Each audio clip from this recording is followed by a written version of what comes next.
All right, good morning. It is February 6, 2025, and you're listening to PNW Today, streaming on WJOB and JED TV. My name is Kale Wilk. I'm a communications specialist in the Office of Marketing and Communications at Purdue Northwest. And for the program today, it's always a pleasure to be able to have Chancellor Chris Holford with us in the studio.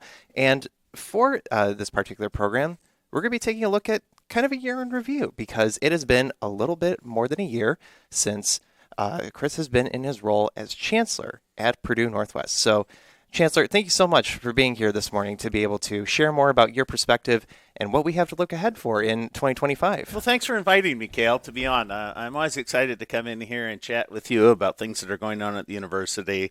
Um, it's really been a whirlwind. I know we're going to start talking about some of the items. It's been a great time for the university. We're doing a lot of things. We're doing a lot of new things at the university that I'm pleased to share with you today. Excellent. So before we dive in, let me just go ahead and do a quick laundry list on some upcoming items that we got. So on campus today, we got our Chinese Lunar New Year celebration. So our great friends with Chinese Student Association at Purdue Northwest, as well as their Cultural Heritage Celebration Committee, are going to be hosting a Lunar New Year celebration. That's going to be at noon, and that'll be in our main zone space in CLO on the Hammond campus. And it is February, so there's plenty of opportunities to still get in on the fun with Black History Month. And so you can go to pnw.edu/black-history to find out information about events that are coming up on campus. There's also still time to register if you are an alum and you're looking for more information about internships or career opportunities. Our Career Center is always there to help you out. So Pride Professional Development Night is coming up. That's going to be on February 19th, and that's 4 p.m. to 7 p.m., and that'll be taking place in Alumni Hall. So you can have an opportunity to improve your resume, upgrade your interview skills, network, all that great stuff. Check out our Career Closet. Like we said, our Career Center always has a great amount of resources. They're always there to help you. pnw.edu/career-center. That's the place to go. And if you are a prospective student or if you're looking to go ahead and receive some assistance with filing for financial aid, College Goals Sunday events are happening across the state. And at Purdue Northwest, we will also be hosting a College Goals Sunday event. That's going to be on February 23rd. And if there's any prospective students or family members that just want to be able to have a little bit of some assistance in applying for financial aid in FAFSA, that'll be from 2 p.m. to 4 p.m. Again, Sunday, February 23rd. So on our Hammond campus, that'll be taking place in the library. And we'll also be having it at our Westville campus in the LSF building. And we also, of course, have to just do a brief shout out for athletics. There's some good opportunities coming up to catch some of our teams in action. So if you want to check out our ACHA D1 men's ice hockey team on the 7th, they're going to be playing against the University of Illinois at 7 p.m. And then they'll be hosting Adrian on the 12th. And that should be the last home game for the regular season for men's ice hockey. And then, as we were just mentioning a little bit before the show started, PNW men's and women's basketball. There's a few games coming up in the following week on the 10th, the 13th, and the 15th. We're going to be having the visitors from Roosevelt, Grand Valley State, and Davenport. So pnwathletics.com, that's the place to go to find all the information about our upcoming athletics events. So with that, let's go ahead and transition into our main program. And again, if there's anybody that is just tuning in, we have our great guest of honor, Chancellor Chris Holford, who is in the studio with us. And we're going to be going ahead and taking a little bit of a look back at the year that was. So, as we were just mentioning before, that felt like it flew by really fast. It feels like it was just a handful of months ago that we were in Alumni Hall. President Chang was on campus. He was complimenting you left and right, and we were celebrating the beginning of your leadership role. So I guess I would just ask, on LinkedIn, do administrators also get a fun little notification like, happy 1 year? Well, interesting that you mentioned the hockey game against the University of Illinois, Kale. One of the first formal functions I had as the chancellor was getting to drop the puck when we played the University of Illinois up here on our home ice a year ago, and that just popped up on my phone, the picture of doing that. And, of course, I grew up in the state of Illinois, central Illinois, and so always watched the Illini play a lot. And so I was really proud. Our hockey team has been playing amazingly well. They're a great group of young men that do a lot of community service and perform very well academically. So I had a great time being able to drop the puck, especially against the University of Illinois up on our home ice. I think it's really a sign of our evolving and changing, adapting institution that is providing more and more student opportunities. Moving outside of our region and playing schools like the University of Illinois. We've got Adrian coming up at the end of the season. They're a national powerhouse in hockey. It's just some real excitement going on. I can remember a year ago, in the first couple of weeks, thinking to myself, okay, well, that was day 1, and that was day 2, and we just finished day 7. And I sort of lost track of time at some point because we get busy with the things that are going on at the university. And actually, the 1 year snuck up on me as well. Someone made a comment to me about, well, this is the 1 year anniversary. And I hadn't even really thought, because there's been so much going on in all aspects of the university. We're really focused on, the student experience there, creating an exceptional student experience. And a lot of people, senior leaders, the faculty, the staff, have been really looking at how do we create the best student experience possible in those spaces. So, again, the time has passed very quickly. Mm-hmm. And it has been fun in the last week, as we talked about coming on the show, looking back at some of the things we were able to accomplish. And, I'm going to be excited to make some announcements. I think some may have trickled out in the newspaper, but boy, I want to share broadly what we're up to and the impact it's going to have here in Northwest Indiana. Mm-hmm. Absolutely. So let me go ahead and pose a question for you. So it's great that you bring up the point about Purdue Northwest being this great student-centric space. So you've been able to interact with students in a number of different positions, as a faculty member, as an administrator. What has stood out to you over this time period about how our students are changing and their priorities are changing as well? That's a great question, Cale. And I would say I started on the faculty here, and I came here, and what I fell in love with was the student body, the interaction with the student body. We have some of the hardest working students, I think, in the country that are working. They're trying to stay in school. They want to finish a degree program that's going to give them sort of economic mobility. I think that's why most of us end up working for an institution of higher education. And I would say people read in the newspaper or hear on the news at night questioning sort of the value of higher education and the merits of higher education. And I would say we're the type of institution that has worked very hard to keep our tuition low. We're a great value. We have a great return on investment for students that graduate. Our students coming out of a lot of disciplines have multiple job offers, either regionally or outside of the region. The day they graduate, they already know where they're going to go. And so I think, again, the university has worked hard to make certain we maintain a value that gives a strong return on investment.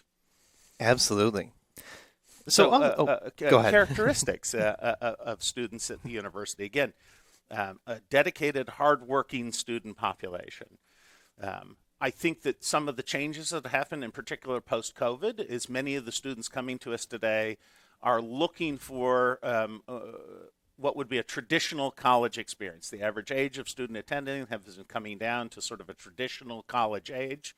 I mentioned it to Jed earlier. I've been here 25 years, and during that time period, the age of students coming to the university has been sort of creeping down into a traditional 18 to 22-year-old population.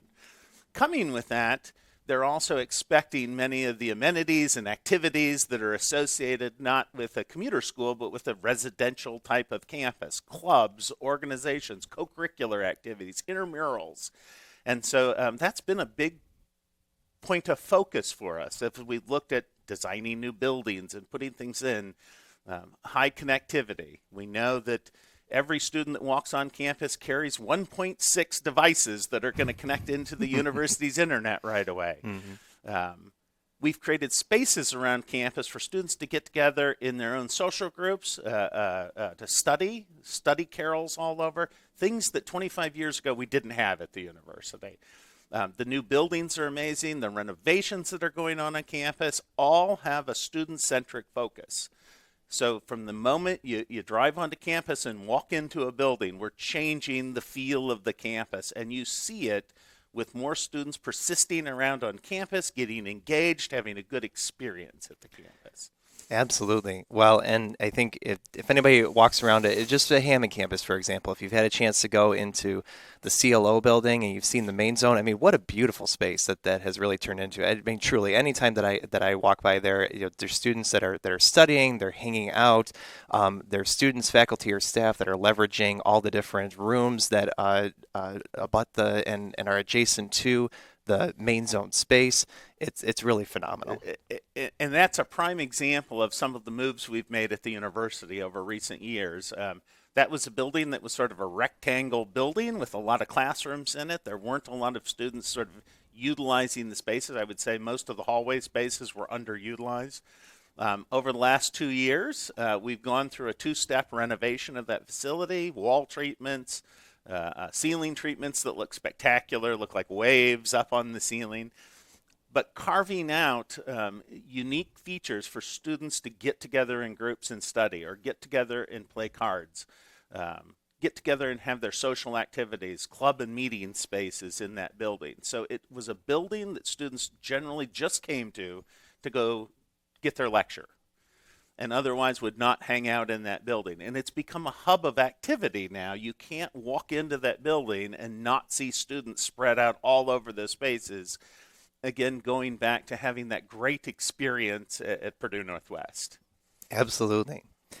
So also on the topic of student-centric, so that's a value word that has emerged as part of the strategic planning process. So let's talk a little bit about that as well. And what might help is, for the listening audience, for those that aren't involved in higher education, so from the start, why do we have a strategic plan and what goes into that? Well, we could probably spend the whole time just talking about why having a strategic plan. It's an operational document for us. And what it helps us do is align the resources that we have at the university to have a clear roadmap of where we're going to prioritize, for example, spending, renovation, development at the university. And we approach this one in a way that I'm very proud of, and we're going to be very proud to roll this out by engaging everybody at the university in the strategic plan. Students had a lot of input into the strategic plan. Our faculty and staff really participated in the development of the plan. I think it's a document that the entire campus and the community around us participated in to say what is important. And what clearly rose to the top is what we're just talking about, the student centricity of the university. We exist to serve the community and serve the students in our region and beyond. And when we serve the students in our region well, with strong academic programming, we naturally become attractive students from other states to come here and students internationally to come to our campus. Our focus still has been on what's good for Northwest Indiana, and I think we're going to talk about other things like research, the research enterprise at the university. We've remained committed to what's going to be good for Northwest Indiana. What are the skill sets that a student is going to need? And we're doing it well. And as a consequence of that, we're starting to recruit more students from further and further away. The expansion of athletics has certainly helped in that. And it's sort of changed the vibe on campus to a very exciting, positive vibe on campus. So the strategic, it's like a roadmap of what are our values, what is important to us. And again, it was clear when we throughout allowed people to contribute lots of different ideas about what they felt was important about our institution. Overwhelmingly, when we started collecting the data and surveying, it is that student-centric nature. So that's a key element, that as we make decisions about things we're going to add at the university, places we're going to renovate, the strategic plan is going to be a document that reminds us what is important to us, what are the values shared by our community, by our campus, and all aspects of the campus, faculty, staff, students. And so we'll be able to keep referring back to it, and it'll be a living document because it will change over time as we accomplish certain goals and start our next goals. We'll try to very carefully align those with the vision. And it would be premature of me to talk about it right now. But the values that we have at the institution, there's a great acronym that goes with that I think not only the people of the campus community will be able to tell you, here are our strategic values, here are our goals at the university. The community will be able to recognize those as well and know what we're up to and know why we're up to it. I think as we look back to other strategic plans we've had or other universities had, if you go around campus and ask the question, what are the strategic values of your institution, many people really don't know, or even within an organization. I think we're going to have a different model that we're going to be proudly talking about, and everybody's going to recognize these are the things that are important in higher ed, these are the things that are important to Northwest Indiana, and these are the things that are important for our students. Mm-hmm. Well, thank you very much for sharing that great description of it. And yes, I would absolutely echo that. I think it's been awesome to see the involvement that's happened for our students, faculty, and staff, as well as our alumni and community members that have really come together to offer a lot of input for the strategic plan. And I want to share one anecdote.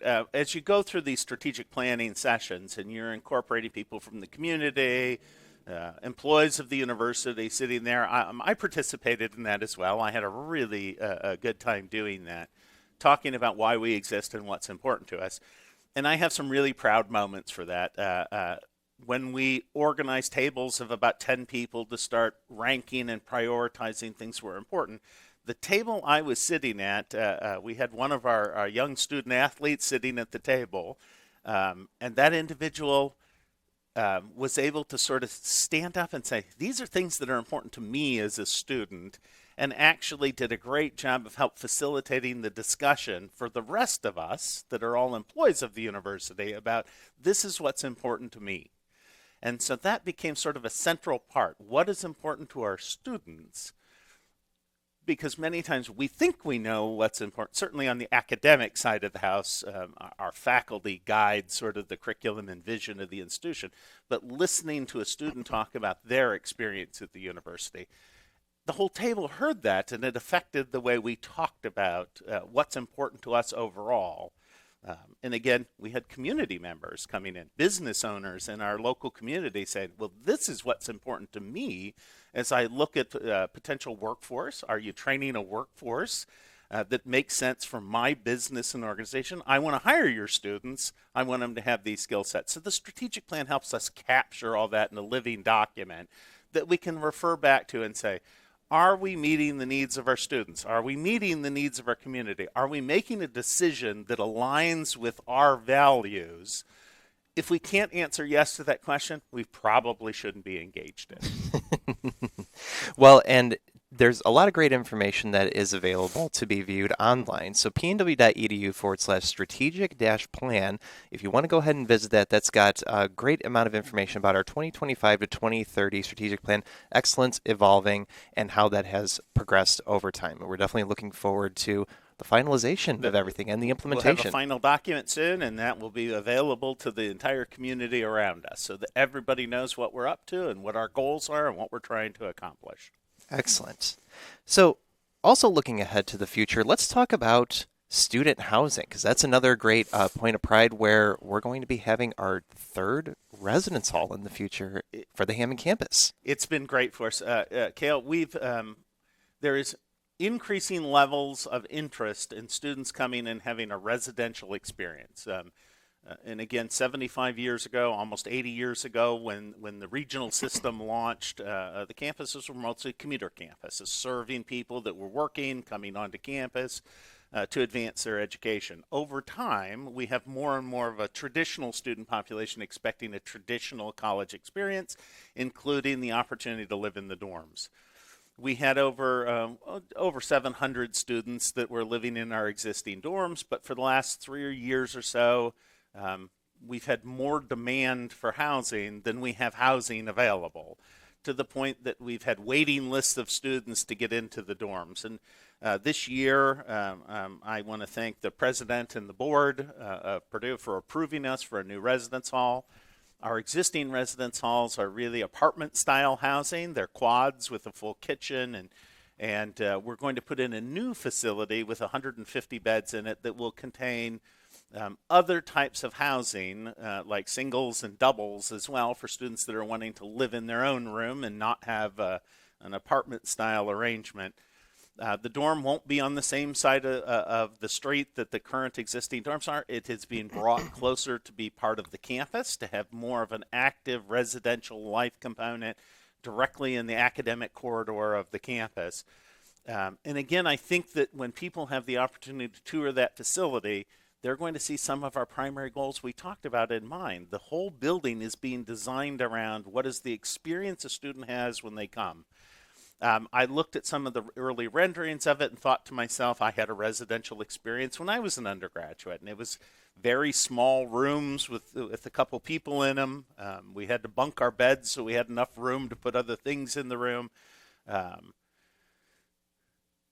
And there weren't a lot of opportunities to engage in other activities. These buildings are being built, or this building is being built with, again, that same feel that we have in the other renovations we've done around campus. So it will be student housing, but it will be an active learning environment. It will promote community within the dorms, the way they are structured, interaction with our colleagues. Even if you're living in a single, the opportunity to interact in community spaces.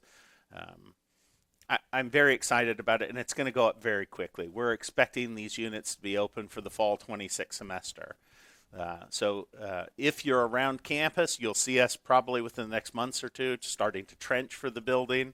Services will be brought in, and the construction will happen very quickly. Even by the time we have our Roaring Loud concert on campus, you'll see equipment sitting in that quadrant of campus starting the construction on that building. Exciting stuff ahead, for sure. Let's also go ahead and transition into some of the academic components in the research at Purdue Northwest, because that's another area where there's a lot of really tremendous growth that's happening. So how about let's go ahead and tee up here to talk about some of the different program options that have been being added at Purdue Northwest. So in the last year or 18 months, our faculty have been hard at work looking at contemporary curriculum. What is going on? What is emerging, particularly in the mental health and tech spaces? And we want to be responsive to that. Again, I think this comes from having strong advisory boards in each of our colleges, and advisory boards are populated mostly by business owners and in our community that are giving us feedback about saying, well, you've got these traditional programs, but I need employees that have these skill sets. We know that there's a strong emergence. We've released a couple news articles, but it's going on across the nation about the rapid emergence of artificial intelligence and the need to understand and what the workforce looks like for somebody that goes into an AI-related field, or the extension of that is quantum computing. And we can certainly talk about a new building we have in downtown Hammond and what we're going to be doing there. But our faculty have developed curriculums like a new master's program in applied artificial intelligence. The applied component is something we do very well at the institution. Most of our research is applied. Applied research differs from basic R&D, where it is discovery of new things. That's things like our flagship do. Our campus is really focused on the application of that. How do you take this new discovery and make it be meaningful for businesses and organizations? We happen to sit in a great area. The steel mills are great partners. BP, the refinery, is an important partner. NIPSCO is an important partner of ours. They're interested in these technologies. They have a demand for a workforce. We want to be the principal supplier in that workforce. On the mental health space, we've launched, I got to participate in the first cohort of our PsyD students, one of our doctoral students, the first cohort of them coming. We also launched a master's in social work and a master's in psychology at the same time, because the mental health demands, employment exist in particular in our region. And so our faculty are developing meaningful curriculum that is important to Northwest Indiana.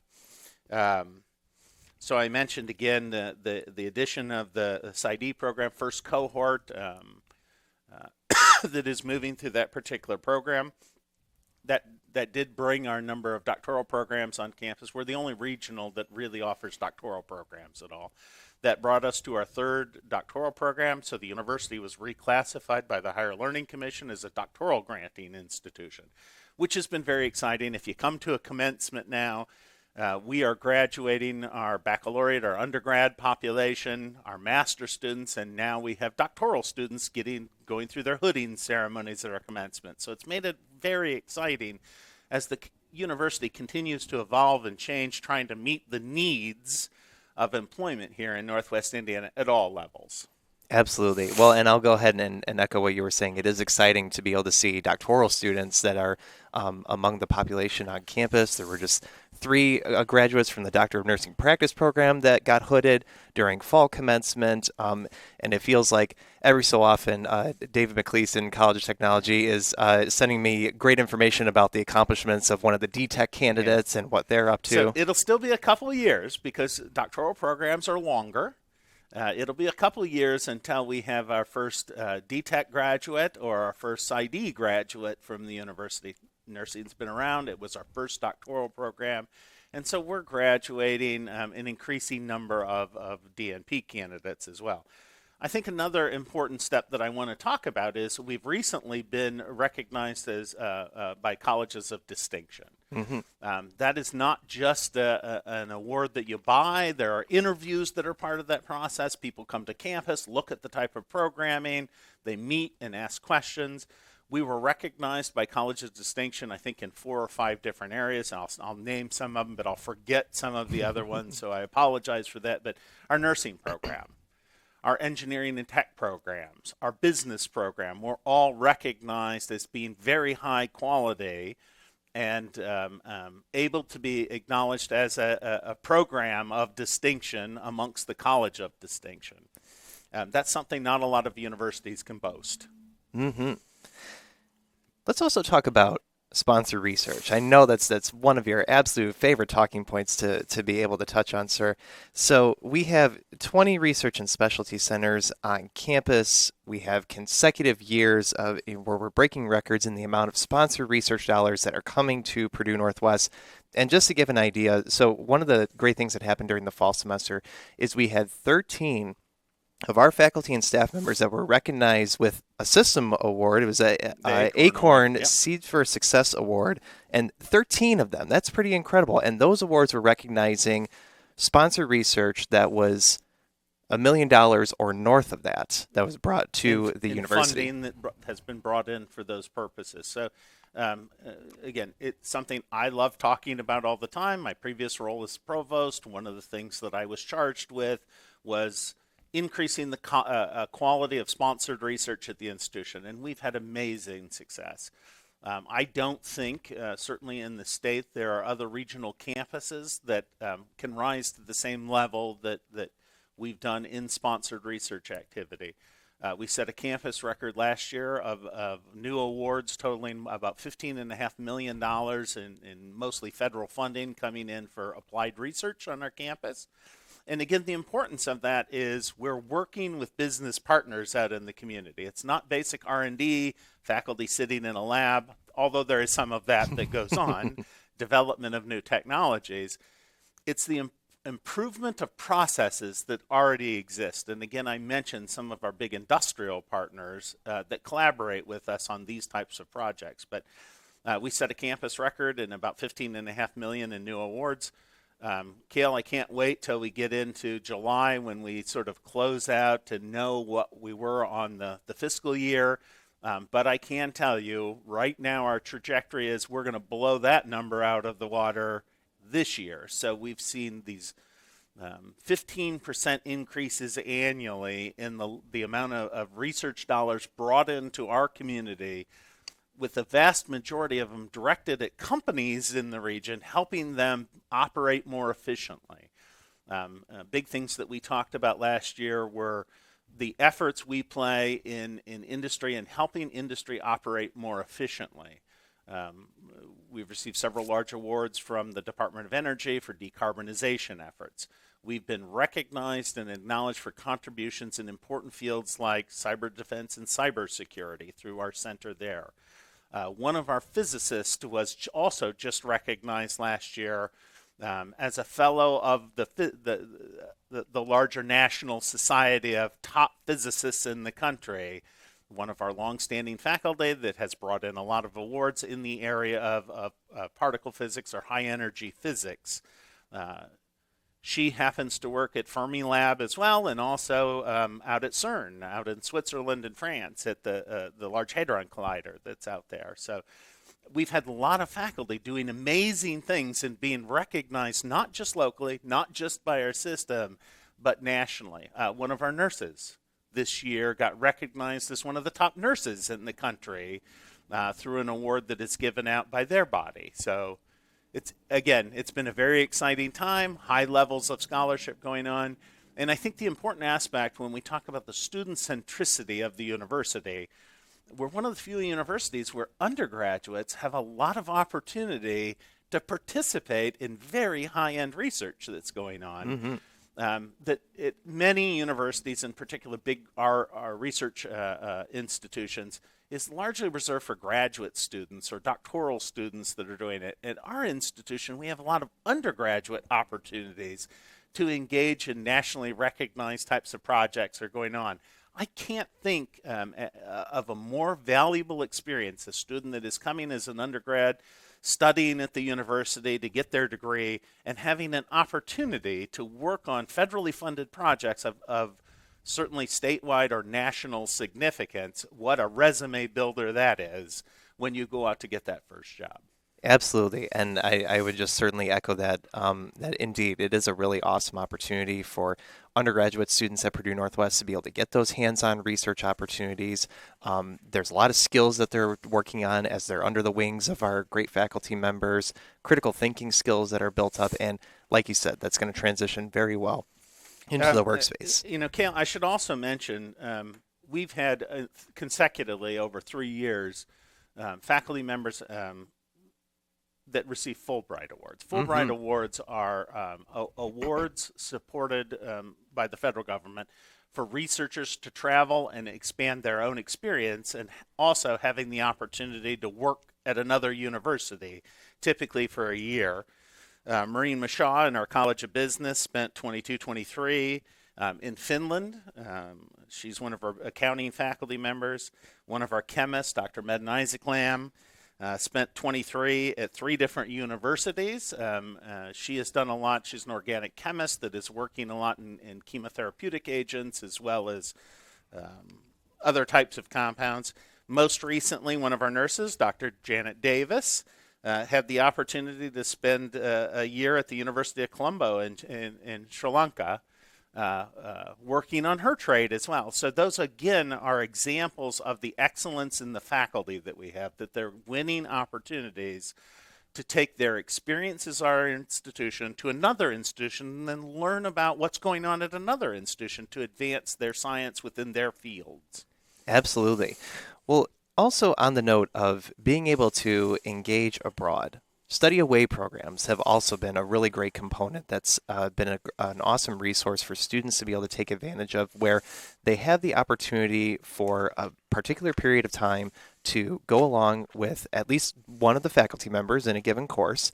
And for example, College of Business students are going to be having the opportunity to go to France. There's been students studying Spanish that have had the opportunity to go to Spain. We've had nursing students that have had the opportunity to go to Costa Rica. So it's been a rapidly growing, I'm glad you brought this one up. It's been a rapidly growing segment. We believe that the students here in Northwest Indiana should have every opportunity that they would have at a major institution to study away or study abroad. I think we transitioned to study away because we have a lot of programs that are domestic as well, where students are traveling around. I should also point out, I highlighted the faculty members that receive Fulbrights. Fulbright also has a student program as well as the Gilman program. We've had students in the last several years get the similar opportunity to study at another university, receiving Gilman Awards or student Fulbrights as well. That is a rapidly expanding component of our institution. Ramesh Nupani came into the institution. We brought him in to really expand our opportunities at the university, and we gave him a heavy lift. We looked at how many students were having an opportunity to study away. And when he came in, we said, I asked him, I was in a different position at the time, I would like to see a 50% increase annually in the number of students having these opportunities. The total estimate for this academic year will have more than 150 students studying away from the university, having these amazing opportunities. That's almost a 30% increase in the number of students that are having these sort of opportunities. They're going to places like College of Business, went to the Bahamas, nursing, and the Honors College took trips to Costa Rica, Germany, for College of Technology, College of Business, and chess, humanities, went to France, Peru, Smoky Mountains, Puerto Rico, Canada, just to name a few. I think currently we have one student studying in the United Kingdom and one studying in Denmark at the same time as part of their college experience. And again, it's the opportunity for a student likely from the region or within the state to have an incredible opportunity to spend a semester at another university and bring back the excitement and the ideas that they learned studying at other institutions. Absolutely. A whole host of great things that are on deck and in store for us for academics and research now and, of course, going into the future. Let's also transition and talk about some of those external partnerships. And I think a good starting point is to remind everyone that we're an Innovation and Economic Prosperity University at Purdue University Northwest, and that's a pretty unique designation for an institution of our size. It's certainly it's a unique designation to begin with. As a matter of fact, there are only 3 IEP institutions in the state of Indiana. 2 of those are 2 of the big flagship institutions in the state. And again, we have that we have that designation, only the 3rd in the state of Indiana. IEP designations come from institutions that can demonstrate strong evidence of collaboration in both public and private sectors, engaging, not just sitting as a university apart, but being heavily engaged in the communities, both in the public and private sectors. And partner to do things that result in significant economic development within a region. And so again, I mentioned we have important industrial partners. I named some of the big industrial partners, but we also work with many small companies as well to improve their efficiency, to increase their productivity, and that resulted in the culmination of us being able to be recognized as a college of distinction, an IEP designated institution within the region. So this is recognizing the importance of our mission as a metropolitan serving. Certainly at our campus, we embrace that mission. We're here not only to train students, but to serve the community, increase economic development and productivity within our region. Mm-hmm. And on that note, let's talk about downtown Hammond and the Roberts Impact Lab. So a few stories have been out in the local newspapers talking about this. We were able to acquire that facility. We closed on it right at the end of December. The programming is taking place right now with renovations to start very quickly. Really what it's going to be for us is a commercialization center, and it'll have many different aspects to it. I think there will be some more news releases from our campus about the types of activities that will go on in that space. We are hopeful that we'll be one of the first institutions connected into the new quantum network. I mentioned before the rapid advances in artificial intelligence leading to the development of quantum technologies. We'll be one of the first institutions in Indiana connected into that network. And we will, this building will include, amongst other things that will happen in this building, the opportunity for people to come in and have access to a quantum network. We do anticipate some researchers being in that space, as well as companies wishing to test out different algorithms in a new post-quantum environment with the rapid emergence of that technology. So it'll be a very important signature piece. And again, I think I've said on the radio before, I think the mayor of Hammond has done an exceptional job of renovations in the downtown space, giving it a real sense of place. Purdue Northwest is going to be proud to have our own facility, hang our shingle on a space in that newly renovated downtown area. We expect that to sort of take off. We want to be an important component, and we want to use it again aligned with our strategic plan to create a new opportunity for students in emerging technologies, and also have an important community service component, interacting with the community in things like product development and commercialization in that same facility. So there'll be lots of activities, and we're very excited about that. And I think the renovation projects and that will certainly start taking place probably within weeks. And I hope to have our brand in that newly renovated downtown area as well. You know, we've got quite the nice job here on Indianapolis Boulevard where we're sitting now, making certain our brand is displayed so that people traversing Indianapolis know that Purdue Northwest is part of what's going on in our communities, and this will be an extension all the way into downtown Hammond. Absolutely. Thank you so much for sharing a bunch of great information on that. Lots to look forward to with the Roberts Impact Lab for sure. And speaking of a recognizable brand, of course, our fierce, loyal Lionhead, that's also another one of our recognizable brands for athletics specifically. Let's talk about that as well. So our student athlete population is at 500 or greater. We've got high caliber athletes that are competing in the Great Lakes Intercollegiate Athletic Conference, and specifically for hockey, they're in the Great Lakes Collegiate Hockey League.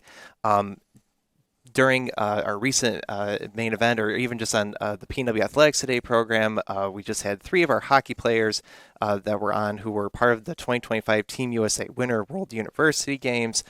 Lots of really exciting things happening in athletics. They spent a couple weeks in Torino, Italy, competing against other nations, representing the U.S.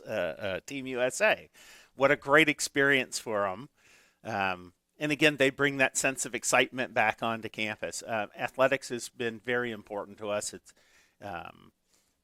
not only are we creating opportunities for students to continue competing at a very high level, the GLIAC conference that we're in the NCAA Division II is one of the best conferences in the country, most competitive conferences in the country.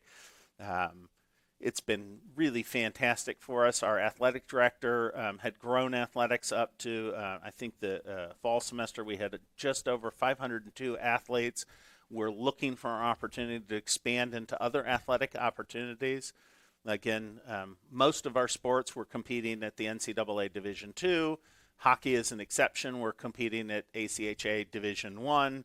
And again, I think it was mentioned, Jed, or you mentioned the University of Illinois is going to be up here playing us on our home ice, as well as other big institutions. We just had a match in downtown. We field the ACHA Division II hockey team as well. Hockey's big. I didn't realize it would be such a big deal here in Northwest Indiana. But Purdue's team was up here playing in Crown Point out in the open air arena. And that was really fun, too, watching us compete in that. I would say our soccer team was our first team last year to get a berth into the NCAA Division II Nationals, followed by our hockey team making the national tournament. I have every expectation I'm going to get to go with the hockey team down to St. Louis and hopefully be part of the national tournament again this year in ice hockey. And I will take this opportunity to say, I believe, and I may be getting the cart a bit in front of the horse here, but we are right now really seriously exploring the addition of women's ice hockey as well. I think we would be one of the first in Indiana to launch women's ice hockey as a collegiate sport. I had my opportunity just a couple weeks ago. We launched competitive stunt last year. The gym was packed. It was amazing as we had our first exhibition match. The young ladies competing on that team looked great. I was a little nervous as students were being tossed 10 or 12 feet into the air, flipping and turning, but what a great experience. And we're still considering what additional sports would be important to our community. So athletics is an area that we're really looking to expand those opportunities. I think that comes back to our strategic plan, and that is the student centricity. What do students want to be able to do while they're at the university? I think it's also important for me to point out the academic performance of our athletes is exceptional. Mm-hmm. I think we're on, you may have it in front of me, how many semesters above a 3.0 GPA? This fall semester, across all of athletics, our athletes averaged a 3.25 GPA. We had 35 student athletes with grade point averages of 4.0. So again, we focus on the student component first, and then the opportunity, the athletics component second. So our student athletes are some of the best students in the classroom. They're working hard. They have one of the highest retention rates on campus. They have one of the highest on-time graduation rates on campus. And so for me, it's not only about creating opportunity for the student, but athletics is one of the venues that allows them to have an amazing academic experience. They stay on time. They get meaningful degrees. Several of our soccer players last year were 4.0 mechanical engineering students. So they're excelling on the field. They're excelling in the classroom. So we're creating this amazing opportunity to allow them to continue competing at a high level, but still focused on their academics and getting the college degree and out into a meaningful career. Absolutely. Well, while we still have just a few minutes left, and it's like time goes by so fast. There's so many great things that we're talking about. I love about. coming in and talking to you, and we get through about 3 of the bullet points that we want to talk about every time. But there's a lot going on at the university, and I'm very proud of what we're doing. And again, I think it comes back to, I think we have the right mission. We're focused on our student body, who we're here to serve, making certain they're getting out with a meaningful degree without carrying a lot of debt load at the end of that it would handicap them for the rest of their life. But at the same time, having all the same experiences you would have if you decided to travel somewhere else and go to a university. So. I just want to tee up one last talking point for us here while we have a few minutes. So how about the strong giving components that our campus community has, and as well as our community members and alumni? Because speaking of opportunities for our students, thanks to a lot of the great, generous whether it's financial donations, time and gifts, time and effort that our community members have for our students, that helps them all the more to be able to power onward. Yeah, and thanks for bringing that up. I think our development office has had consecutive years, in particular in Day of Giving, fundraising for the university. I think it comes from is a reflection of the community seeing a value in what we're doing and willing to invest in that. Those gifts, no matter the size, are meaningful to our student population, many of which are indeed working full-time, part-time to be able to pay their tuition bills, and this allows us to continue supporting them and letting them have access to these additional opportunities. I think we're talking a lot about, our ability as an institution to really change a student's life through the conferral of that degree at the end of it. And so we're talking a lot about, in development, about any gift, no matter what size, but the idea that we are supporting the institution and supporting a good cause, and that changing a student's life and experience really starts with us and what we can do to help them stay committed. And again, if I point back to one of the things we talked about earlier, many of our students, the majority of our students, will stay in a company here in Northwest Indiana, increasing productivity, economic development, bringing with them the innovation that they learned about at our institution. And so I really appreciated the community support of our institution. And I do think those sorts of gifts really help us transform lives in a very meaningful way. Well, to go ahead and wrap out here, we have talked about a lot of great information, whether, going from what our students are like, our academics and research, our strategic plan, external partnerships, athletics, the power of community members' gifts to our students, there's a lot to look forward to for not only your second year as chancellor, but as well as this calendar year of 2025. So what are you looking forward to So, as we Kale, look ahead? I'm probably more excited about what we have planned for the coming year. We did some really incredible things in the past year. I'm proud of those. And again, it goes back to not me, but our entire campus community, our staff that interact with the students every day, our faculty developing, doing very high levels of research and developing meaningful curriculum for the students. Um, it's been a great first year. I'm very excited about it. But as we started our planning, next year's probably going to be even more exciting. And I can't wait to come back a year from now and say, end of year 2, this is what we have done at the institution. This is how we're going to continue transforming lives and creating opportunity for our students. So more to come, but I think the second year could be more exciting for me than the first. Excellent. Well, we love to hear it. So, well, that kind of helps wrap up the PNW Today program for February 6, 2025. Again, thank you so much to Chancellor Chris Holford for taking time to join us on the program. Be sure to mark your calendars for next week for February 13th. We should have a good program on where we're going to be previewing some of our Women's History Month programs, as well as bringing on some of our social work faculty members to talk about our Master of Social Work and our Bachelor's degree in Social Work. Lots of great information on and hand. again, two very exciting, in particular with the Master in Social Work, very exciting degree program developed by our faculty that will have real impact here in Northwest Indiana. Absolutely. All right. Well, that concludes it for our time together. Thank you, everyone, for tuning in and listening, and we'll see you next time on the PNW Today program. Take care.